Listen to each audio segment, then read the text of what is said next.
समास वाला टॉपिक चल रहा है। तो विभक्ति के आधार पे, विभक्ति लोप के आधार पे बता चुके हैं ना।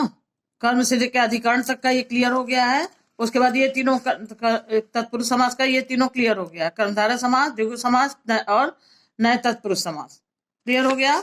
अब इसके बाद अगला आएगा, ये तत्पुरुष समास में बाहर, ये दूसरा है, 3rd नंबर पे आएगा बहुब्रीहि समास। बहुब्रीहि समास में देखिए, बहुब्रीहि समास में क्या है कि इस समास में कोई भी पद प्रधान नहीं होता है। समास में आए पदों को छोड़कर किसी तीसरे पद यानी अन्य पदार्थ की प्रधानता होती है।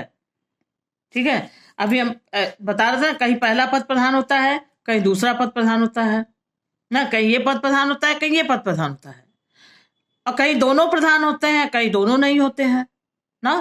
तो यहां देखिए, ये पहला पद भी नहीं, दूसरा भी नहीं। इस वाले में बहुब्रीहि समास में ना पहले पद की प्रधानता होती है ना दूसरे पद की होती है। ये दोनों के आधार पे कोई तीसरा एक पद की तरफ संकेत करता है। ये तीसरा पद यहाँ पे प्रधान हो जाता है। शब्द में ये नहीं दिखेगा, जो तीसरा पद प्रधान होता है ये आपको शब्द में कहीं नहीं दिखाई देगा, लेकिन संकेत करेगा तो क्लियर हो जाता है कि हाँ तीसरा पद प्रधान है, यहाँ पे तीसरे की वैल्यू है। तीसरे के आधार पे इसको पहचाना जाएगा बहुब्रीहि समास को। देखिए, इस समास में कोई भी पद प्रधान नहीं होता है। समास में आए पदों को छोड़कर, मतलब इन दोनों को छोड़कर, दोनों पद को छोड़कर कोई तीसरा पद, ये जो तीसरा यहाँ आएगा, इसके आधार पे वो पहचान होगा, उसकी पहचानता हो, उसको पहचाना जाएगा, बहुब्रीहि समास समझ में आ जाएगा। यह है, अर्थात समास में आए पदों को छोड़कर कोई तीसरा पद प्रधान होता है जैसे किसी अन्य पद की तरफ ये संकेत करता है। ये दोनों को देखने के बाद समझ में आता है कि ये दोनों यहाँ नहीं, ऐसा चीज संकेत करेगा जो इसमें दिखेगा नहीं, आपको अपने आप वो दिमाग में आ जाता है। जैसे पीतांबर, पीला अंबर है जिसका, विष्णु, विष्णु आ गए। लंबोदर, कैसे समझ में आ जाता है, गणेश के लिए बात हो रही है। यहां तो कहीं गणेश नहीं दिया है, खाली लंबा उदर दिया है। लंबा उदर है जिस गणेश। गोपाल, गाय को गौ का पालन करने वाला कृष्ण, गोपाल में कृष्ण को गोपाल कहते हैं। कैसे आ गया गोपाल, यहां तो नहीं, कृष्ण कैसे आ गया। दशानन, दश है आनंद, मुख जिसके, कौन, रावण। दशानन कहते रावण दिमाग में आ जाता है। चक्रपाणी, चक्र है पाणी माने हाथ में जिसके, विष्णु आ जाते हैं तुरंत, विष्णु की तरफ इशारा होता है, संकेत होता है। नीलकंठ में, नीलकंठ में शिव की तरफ इशारा होता है, विष पिए थे उनका कंठ नीला हो गया था तो तुरंत शिव दिमाग में आते हैं। चंद्रशेखर, चंद्रमा है, शेखर माने सर पर, इसमें भी शिव आ जाते हैं। यहां तो कहीं नहीं दिख रहा है शिव, इसी के आधार पे हमको ये शिव समझ में आ जाता है कि शिव की बात हो रही है। पंचमुखी, 5 मुख में जैसे बात होती है वैसे ही हमको ब्रह्मा याद आ जाते हैं। ठीक। गजानन, गज के समान आनंद माने मुख, गज के समान आनंद करते ही गणेश जी की तरफ संकेत हो जाता है। त्रिनेत्र, 3 है नेत्र, शंकर की तरफ, शिव जी की तरफ संकेत। चक्रधर, चक्र को धारण करने वाला विष्णु की तरफ संकेत है। विषधर, विष को धारण करने वाला तुरंत सांप के दिमाग में आ जाता है, कोई विषधारी चीज आ जाता है। चंद्रमौली, चंद्रमा है मौली मस्तक पर जिसके, चंद्रमा मौली किसके, मस्तक पर चंद्रमा है शिव के, यहां भी शिव आ गए। बीड़ा पाड़ी, हाथ में बीड़ा लेने वाली कौन है, सरस्वती आ जाती हैं। गंगाधर, गंगा को धारण करने वाला भोले आ जाते हैं, शिवनाथ, शिव जी। तो कैसे हो रहा है ये, इसी के आधार पर खाली हम इसको देख रहे हैं, इसको देखते ही फटते हमारे दिमाग में ये सब आ जाते हैं। जैसे ये इधर का ये दे जिसको भी आप देखिए उससे रिलेटेड एक अलग शब्द की तरफ संकेत कर दे रहा है, वो अपने आप हो जा रहा है। यहाँ शब्द में कहीं नहीं दिख रहा है, कोई तीसरा शब्द संकेत में हो रहा है, तो यहाँ पहले दूसरे की कोई वैल्यू नहीं, कोई प्रधानता नहीं है। इसी के आधार पे तीसरा हो रहा है, इसकी प्रधानता हो रही है। तीसरा शब्द जो ये आ रहा है सब विष्णु, शिव और सरस्वती ना, गणेश, ये सब जो शब्द आ रहा है इसके आधार पे यही है बहुब्रीहि समास। तीसरा पद जो दिमाग में आ रहा है, दोनों पद जो यहाँ प्रेजेंट में है, तुम्हारे सामने है, ये नहीं दिख रहा है, इसमें वो नहीं दिख रहा है, वो अलग से जो यहाँ नहीं दिख रहा है, लेकिन तुरंत इसको देखते ही तीसरा पद स्वयं से अपने सामने आ जाता है। यही है बहुब्रीहि समास। तो एग्जाम्पल को समझते हुए डेफिनेशन से टैली करके जब आप देखिएगा, डेफिनेशन में जो कह रहा है वही चीज यहाँ दिख रहा है, और क्लियर हो जाएगा कि हाँ ये सारे शब्द तो यहाँ नहीं दिख रहे हैं, ये सब शब्द तो यहाँ नहीं था इस वाले में है, और यहाँ कैसे आ गया।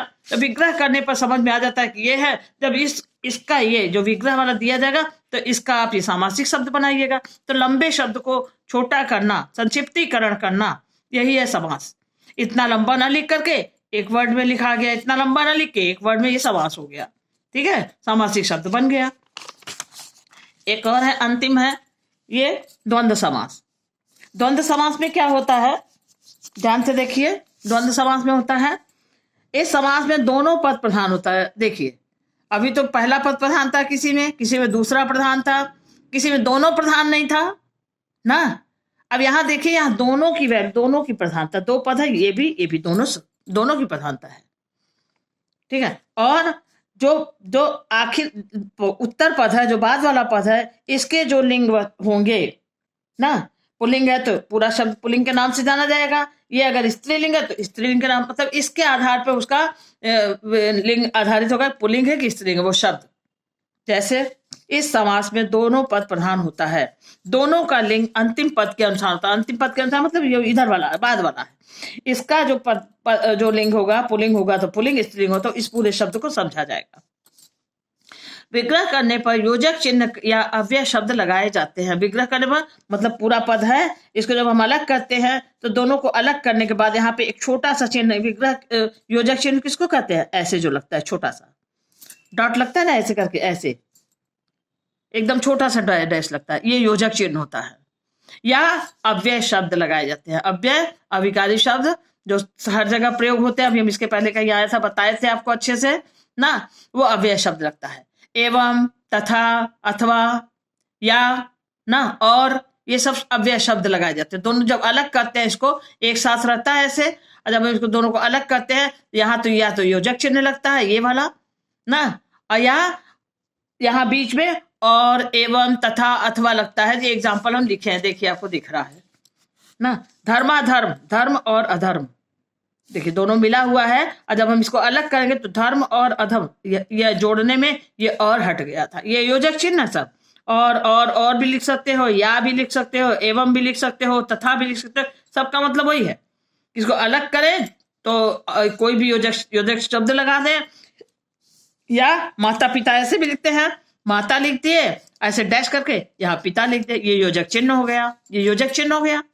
चिन्ह भी लग सकता है, और बहुत ढेर सारे, या, अथवा, तथा, एवं कुछ भी लिख दोगे, दोनों से सही चलेगा।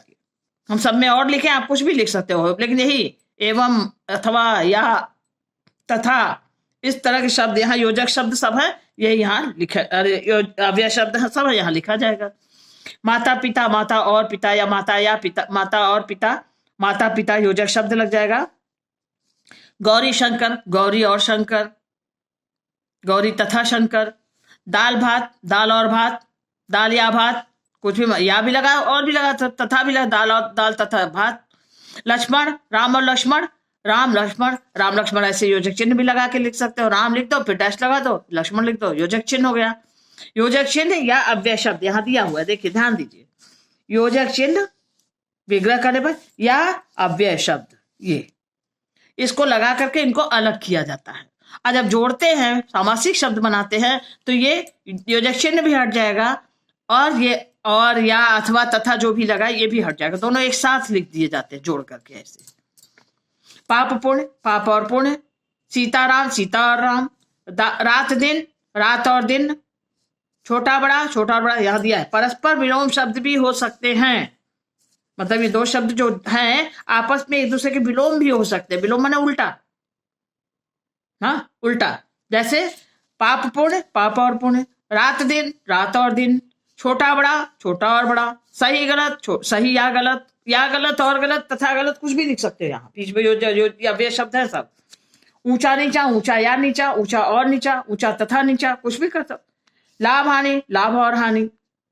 आकाश पाताल, आकाश और पाताल, आकाश या पाताल। घोड़ा गाड़ी, घोड़ा और गाड़ी, घोड़ा तथा गाड़ी, घोड़ा एवं गाड़ी, कुछ भी कर सकते हो। देश विदेश, देश और विदेश। घर द्वार, घर और द्वार, घर या द्वार। लेन देन, लेन या और देन, लेन देन, ये सब उल्टा शब्द है। लेन देन ये उल्टा शब्द है ना सब।